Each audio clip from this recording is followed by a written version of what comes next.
You have asked me to review the smallest Jeep. This one here is the Jeep Avenger, and we have it here in the 85th anniversary edition, and also as the 4xe, because I mean a proper Jeep needs some all-wheel drive, doesn't it? We're going to take a look, exterior, interior and driving of the Jeep Avenger with Thomas nautical fuel in 4K, full screen, full length. Let's go here with the front. Very strong Jeep front, and recently also a little bit updated with the front grille and the lower bumper and so on. And the 85th anniversary edition also then has here these accentuations, like these golden ones actually. Just telling about the whole heritage about the brand, and some off-road features, like for example here this black wrap on top of the hood that is reducing reflections when driving off-road and so on. So yeah, I mean, why not? And some Easter eggs here, for example, like this I'm sure if it's supposed like a BMX rider here on top of the mountain peak or something like that. Why not, to spice it up a little bit? This one here is available as a combustion engine and also as an all-electric version soon about all the powertrains. Then next to the strong front, by the way, optional matrix LED, we can also see them right here. Side profile, it's a short vehicle at 4 meters and 8 or 161 inches, and we have wheels from 16 to 18 inch. These are the larger ones, 18 inch, and once again with these accentuations. And the wheel is MB. Here the front grille, the traditional one, as an Easter egg, and here as well at the center of the wheel cap. So why not giving some emotional features there? Also classic, rather upright building style. The rear doors are attached right here. It's a difference also to the platform brother, the Fiat 600, and the Alfa Junior is another platform brother. They're all together built in Poland. And the Fiat 600 has a normal door handle right here. And not too bad, these off-road features here, 22 degrees approaching angle, then we have 21 centimeters of ground clearance and even 35 degrees of descending angle. Three-dimensional tail lamp here, and of course here for towing off-road situations. Of course this is not like for a trailer or something, but for being pulled out of that, or maybe you pull someone out, probably better that way around, right? So styling works very well, I think. The 4xe version here, this one is with an additional electric motor at the rear. And in this case here, the 4xe version is only available for the combustion engine. That's a little bit peculiar, because in the new Jeep Compass, the 4xe version is only the all-electric one, whereas here the all-wheel drive version is the mild hybrid one. So you have an all-electric version with 51 kilowatt hours in the battery, and then you have the 1.2 liter 3-cylinder petrol engine, and that one is available in different specs, mild hybrid, and then here this one is also the all-wheel drive spec.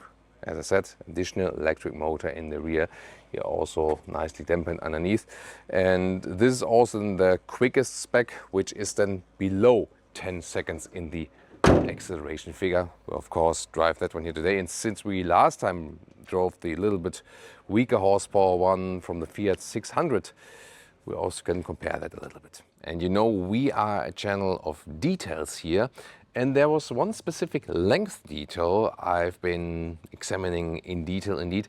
So the length is, as I said, 4 meters 8, 161 inches, but there's also, when you read the all-wheel drive version, 4 meters 11 or 162 inches. And I was like, why is that actually? And well, there is this hook here that you can pull people out of the sandpit or something. But then I was measuring, like, wait a minute, it's 6 centimeters. So is that really the difference that comes from the hook? And yes, it is. And why is that? Because here, this rear bumper is a little bit longer in the middle. So you basically have to put a line here first, and then it shows that you measure here the hook from there. And this is then about 3 centimeters longer. And that then explains, yes, it is the hook, although it's longer than 3 centimeters. From this line here, this part is 3 centimeters longer. So that means when you have this all-wheel drive version and you have the hook, this is then the reason it's 3 centimeters longer, right? It's very good to know. And since we're already in the deep dive of technology and so on, you remember this one here is the mild hybrid one, and we have the 12-volt starter battery. The normal one here in the front, next to the engine block. Then we have the 48 volt, so higher voltage battery from the mild hybrid system underneath the driver's seat. That's why this cutout is a little bit strange here, and this is pretty high underneath the driver's seat, and this footrest area is a little bit smaller, but you don't realize it that much. So this is then the high voltage battery. And then here we also have the all-wheel drive version, and the electric motor needs like a control unit and so on. And underneath here, this felt, this is then where the only mild hybrid version would have more space underneath, and you could put this one also then, you know, a little bit lower. Here, this one then is different, that we have this additional electric piece then underneath. So yeah, there you know where you have which in the positioning. Now to the interior, standard Stellantis key fob, just with the Jeep badge, then door closing sound. Yeah, here the rear doors are attached here, or open there. Yeah, door closing sound is nothing to be mentioned, let's take it that way. Some updates here in the recent model year update. This is now soft touch. There's also a difference to the Fiat 600, for example, where it's all hardback. So here then you have a soft leatherette, and here that should be softer for your elbow though. Standard control for the windows and also for the side mirrors. This is all hardback here. Then we have the steering wheel. It's a soft leatherette. It's a nice material, nicely structured, also a little bit dampened underneath. And then you have classic controls here for the cruise control, right side for the volume, real buttons at the steering wheel. Here, this one gets also proper large digital instruments. They are larger than with the Fiat 600. That's also another difference. Then this is here the 85th anniversary edition, and that's why we have these special Clark pattern seats, and then here the logo with the Willis MB, and this then here also a fabric. There are of course different seats available, fabric, leatherette mix and so on. Here we have got it a little bit on the outside, and then we also have the off-road rubber floor mats and the steering wheel up and down, in and out, and the seats are nice. You also find a good seating position as a tall adult, that's fine. Of course it's not the largest car, gotta say that. You see it here, you know, with the angle of my knees, so gotta put it in perspective, but for the headroom, this one is fine with 1A9 602, and it also has here in this edition like a special pattern from the inside of that seating. Then here to the cockpit. Interesting is that we have here in this platform this glove box which comes down like a tray, so this has a huge opening. It's interesting. You can maybe use it as a picnic table or something, and yeah, goes deep in there. Then we have some leatherette here also on the dash, so that's also nice. Hardback though on the top part. Classic manual here for the vents. Then we have some hotkeys here, home menu, but here this is important, like you go to the vehicle setting, but when you press and hold directly, then the EU speed chime law beep beep beep goes directly off, so that's actually good. And you have in the top part here, horizontal infotainment system, hotkey then to Apple CarPlay, Android Auto, and this is what you will be mostly using. The infotainment system is not the quickest one from the responsiveness. Happy to have here manual volume jog and also manual for the AC. Right side is then the fan speed, for example. So yeah, really happy to have that in that way. Here with the MHEV, the shifting buttons are down there for reverse, neutral and drive. Then 85th anniversary edition has the Clark pattern here from underneath. You can close that one or have it like opened. And then this inductive charging pad is not ventilated though. And then you have the charging USB-A and USB-C down there, and 12 volt power supply, some space. Terrain select if you want to go off-roading, auto sport, sand, mud, snow mode and so on. But yeah, it's not a real off-roader, although it has all-wheel drive. And then here you have some adjustments for the cup holders. But the question is always like, does it really fit the exact bottle then? Some space here underneath with this armrest, and this is also here a little bit nicely padded on the top. And I also have my favorite funny feature for you here today, the indicator sound.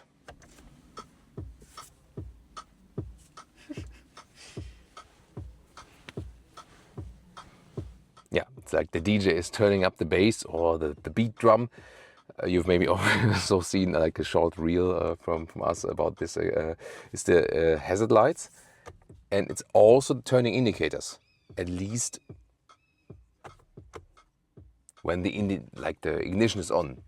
If the ignition is off, then there's no sound from the indicators because it's over the speakers. It's no standard like old school relay about that. And the hazard lights, they always work though and give that sound. And just been imagine, hopefully not, but should you at some point have an accident and you roll over and you're like in the car like, oh, and then the indicators go on automatically, you are hanging in the car, you know, upside down, and you're like, ah, at least I got the beat. And then you get rolling again, hopefully climb out of the vehicle. Then the rear seating, I have no problem with the height here, with 1A9 602, that's okay, but legroom, it's a short vehicle, you know, and then when a tall person is driving, adults can hardly only fit behind here. Theoretically, you could also use the fifth seat. USB-C charging is in the front there. A small one, big middle tunnel, and everything hardback here. So yeah, basically interesting formulation. And the seating itself is actually quite comfortable, you know, the fabric here and so on, but it's just the legroom here because the car is just too short than for tall adults. To the trunk or the boot, 355 liters in this case because this is MHEV and the all-wheel drive actually, so we have a little bit less in liters. This one still fits vertically. Then we have, there's like 95 centimeters, 38 inches here in the width. The normal length is at 27 inches or almost 70 centimeters, and underneath we cannot put it in a lower position, but here they have like, you know, some small storage. That's about it actually. And then in height we can at least put this one away. I can measure that for you. And then we're here in the height of 70 centimeters, 28 inches. And then when this one is removed, we can also easy fold the seats. There we go. And then probably it goes, that must go a little bit lower, I guess, right? Does it? Yeah, I mean, you could put the head restraints out, then they would go a little bit lower. But then the front seats also would need to move forward a little bit. And here we are in a total length of about 53 inches or 1 meters 35. Let's see how much power we have here with the mild hybrid. 9.5 seconds is the acceleration figure officially with the Jeep Avenger. Mild hybrid, all-wheel drive. Let's push it. Maybe sport mode. Sport mode. Oh, there's a Fiat Topolino coming. We should not run that one over, right? So let's make space. Off-road space. Yeah, let's come on. Let's go a little bit off-roading here. Oh, and there's now what's an Alpine A390, I think, electric. There we go. Okay, and now we can do our rally kickstart here in the sport mode. Instruments went red, and let's go.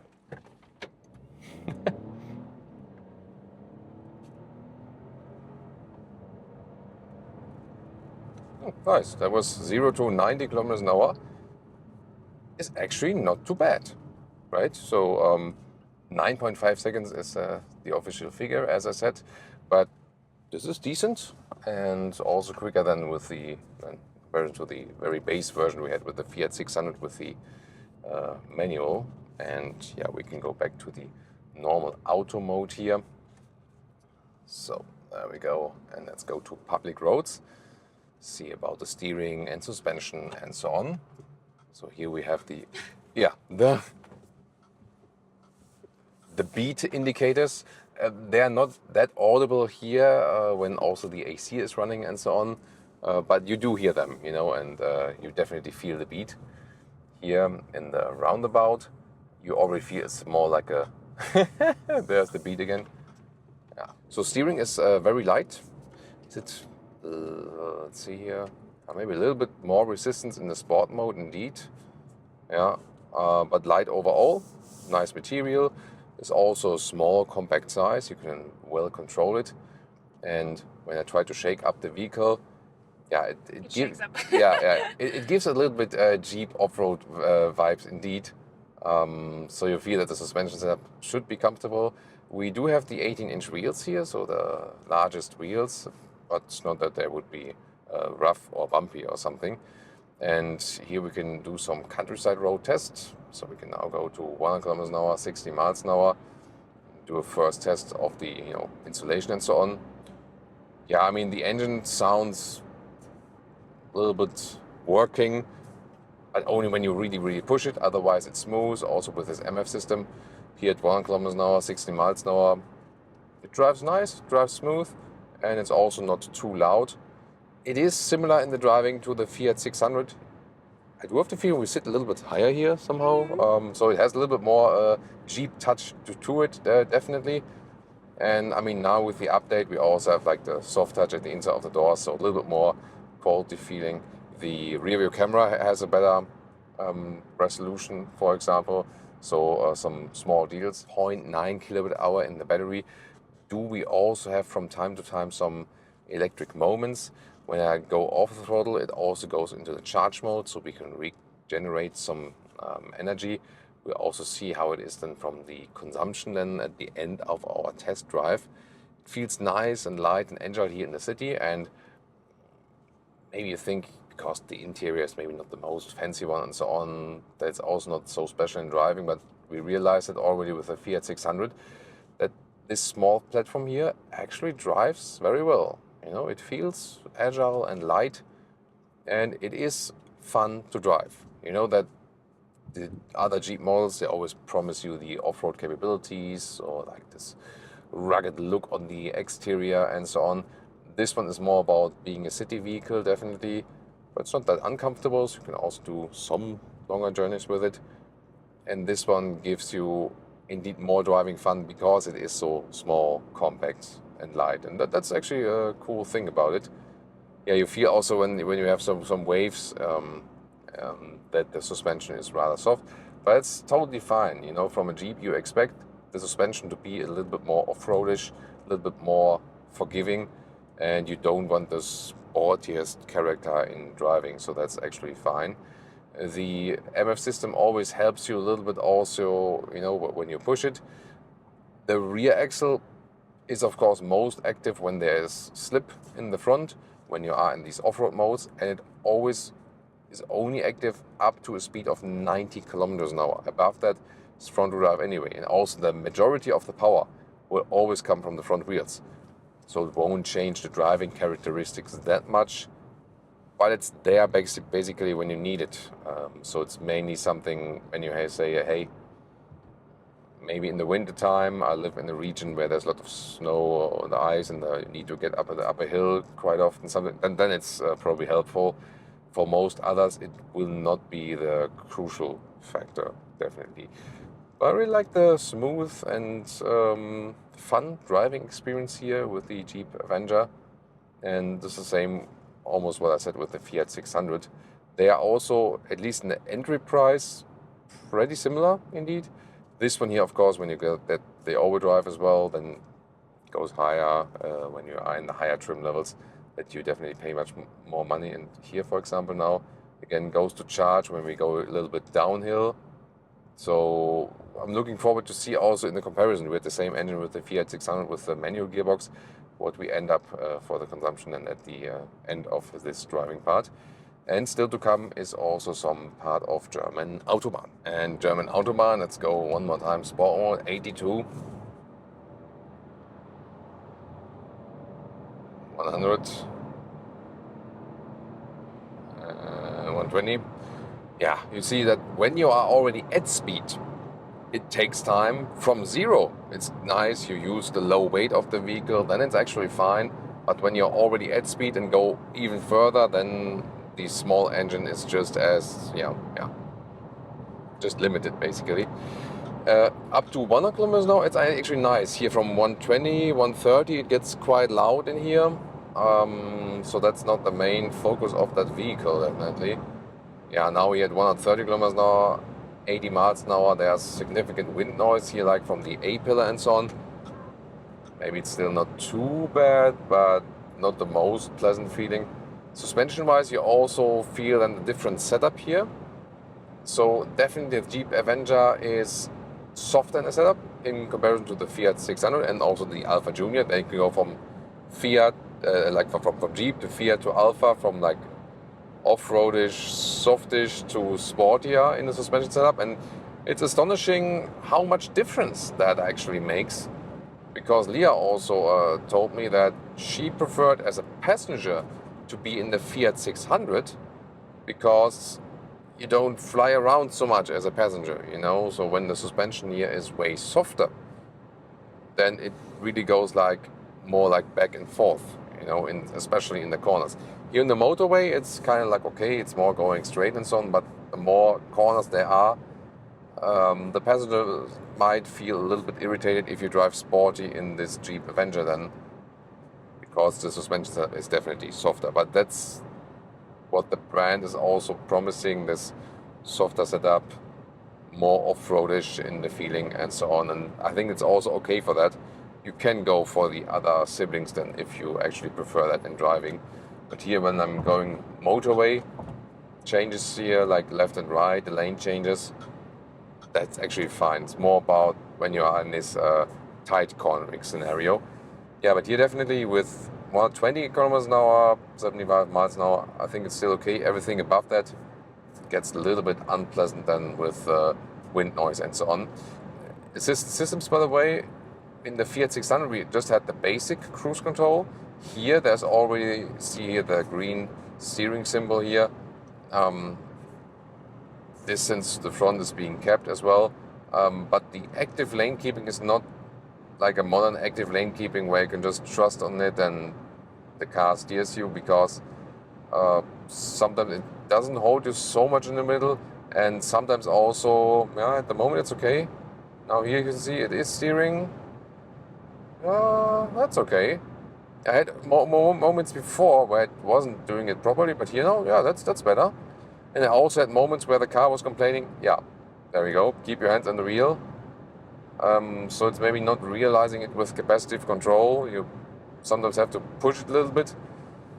And then here in this situation, it's working more or less well. But we also had situations where it wasn't going that proper. So yeah, maybe not the most necessary feature then here with this one, honestly. So let's go off the motorway once again, that we can change it back and forth. Let me show you something more of this sporty driving characteristic. Leah is looking forward to that, very enthusiastic. So because a roundabout is approaching, yeah, also when you are on the brakes and you feel like it's diving in the front a little bit. That didn't happen so much with the Fiat 600 with that setup. Never thought that I mentioned Fiat as a especially sporty brand. It's like, yeah, that is astonishing indeed. So, you know, in the roundabout, okay, I wasn't pushing it so much, but yeah, you get the picture. Leaning more into the corners, softer setup. If you have some maybe soft off-road situations, if you want it sporty, you can go then for the Fiat 600 or the Alfa Junior. Fuel economy, MPG, so it's 43 MPG US, 51 MPG UK, and 5.5 liters on 1 kilometers here with the MF system. And last time with the Fiat 600 without the MF. So difference is about 0.5 to 1 liter difference, which is better than here, or about 5 mpg better than here with the MF system. Pricing, this one here starts with the petrol manual at 26,000 euros. That's just, you know, some 1,500 euros more expensive than the Fiat 600, but then you get the Jeep badge at least already.